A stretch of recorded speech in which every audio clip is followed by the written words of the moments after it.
The summer sun hung low over the small frontier town of Red Hollow, casting long shadows across the wooden platform of its lone train station. A warm breeze carried the scent of dust and iron, mingling with the faint rhythmic clatter of distant rails. Clara Wynne stood there, dressed in her finest sky-blue gown, the hem brushing lightly against her polished boots. In her hands, she held a small bouquet of wild prairie flowers freshly picked that morning, tied neatly with a faded ribbon. Her eyes never left the tracks stretching endlessly into the horizon. Somewhere down that line, beyond miles of open plains and nameless towns, was Samuel Hart, the man who had promised her the world with nothing more than his word and a steady gaze. He had left months ago, chasing work along the growing railroads, telling her he'd return as soon as he'd saved enough for the life they'd dreamed of. The afternoon train rolled in with a hiss of steam and the hiss of brakes, but as the dust settled, there was no sign of Samuel among the weary travelers who stepped down. Clara's smile faltered, but not her hope. She told herself the delay was nothing, a missed connection, a longer job, a promise still in motion. When the train left, the platform grew quiet again, the sound of the departing engine fading into the wide, empty land. Still, Clara stayed a while longer, just in case, and when the sun dipped below the hills, she turned toward home, knowing she would return to this very spot tomorrow. The bouquet in her hands was already beginning to wilt, but in her heart, the promise remained as fresh as the morning he had made it. Days turned into weeks and weeks into months. The trains kept coming and going, each whistle slicing through the air like a reminder of the promise Clara still clung to. She became a quiet fixture at the Red Hollow station, always in her best dress, hair neatly pinned, and a fresh bouquet of wildflowers in hand. The townsfolk noticed, of course. At first, they offered kind smiles and polite questions. Any word yet, they'd ask, and Clara would answer with a soft, unwavering, soon. But as seasons shifted and the years began to stack one upon another, curiosity gave way to quiet pity. Whispers followed her through the market and down the boardwalk, the kind spoken just low enough for her to pretend she didn't hear. Every spring, she'd stand beneath the blooming cottonwoods by the tracks, believing that year would be the one. Every winter, she'd wait through the bite of cold, her breath fogging the air as the snow gathered around her boots. In the evenings, she would sit by the lamplight, rereading the only letter Samuel had ever sent, its paper worn thin, its ink faded, but its words still sharp enough to keep hope alive. Red Hollow changed around her.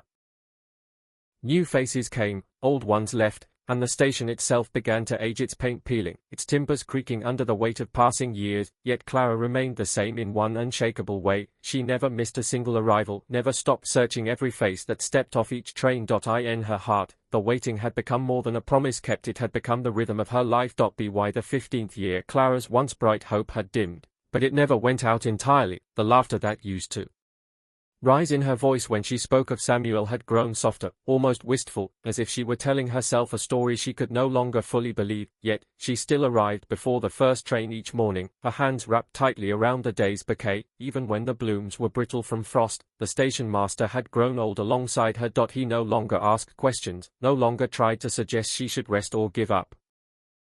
Instead, he would simply tip his hat when their eyes met, a silent acknowledgement that her presence had become as much a part of the station as the rails themselves. The townspeople stopped whispering and began speaking of her with a kind of reverence. Children were told not to disturb her because Miss Clara is waiting for someone important. Travelers passing through noticed her too, often asking who she was. The answer was always the same: she's been here longer than anyone can remember, waiting for her Samuel.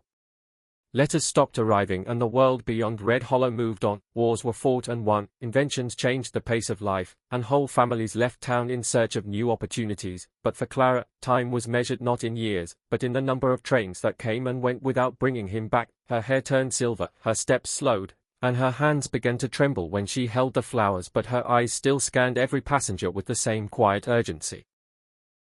The hope that had begun as a bright flame was now a steady, unyielding ember, small but impossible to extinguish. On a late autumn morning, when the air carried the crisp scent of falling leaves, Clara stood in her usual place at the station, the bouquet trembling slightly in her grasp. The sky was the color of tarnished silver, and the whistle of the incoming train echoed across the valley like a memory returning from far away. She expected nothing different, just another arrival, another wave of strangers, another quiet walk home. But as the train screeched to a halt and steam curled around the platform, her eyes caught a figure stepping down from the carriage. He was older than she had imagined Samuel would be, his back slightly stooped, his hair touched with grey, yet there was something in the way he paused, scanning the small crowd, that felt achingly familiar. Clara's breath caught in her chest. For years she had imagined this moment in 100 different ways: Samuel running to her, Samuel smiling in the sunlight, Samuel calling her name. But reality was quieter, heavier. The man's eyes found hers and held them, recognition flickering across his face like a candle struggling against the wind. The platform seemed to still around them. The chatter of travelers faded, and even the rumble of the train felt distant. In that moment, decades of longing, doubt, and unanswered questions collapsed into a single heartbeat. Something unspoken passed between them, something that bridged the long, aching gap of 27 years. The weight of years melted away as they moved toward each other, steps hesitant at first, then certain. Clara's fingers tightened around the bouquet, the flowers now crushed and trembling in her grasp. When they finally stood face to face, the silence between them was thick with everything they had never said.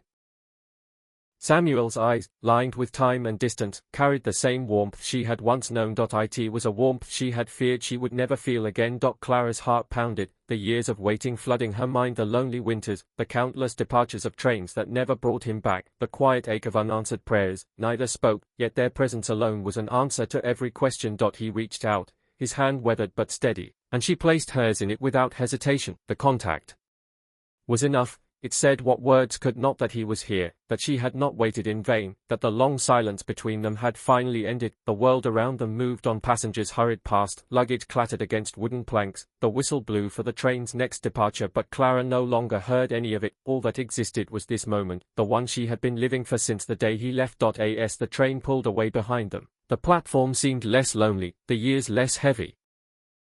Clara's vigil at the station was over. What remained was not the emptiness of waiting, but the fullness of finding.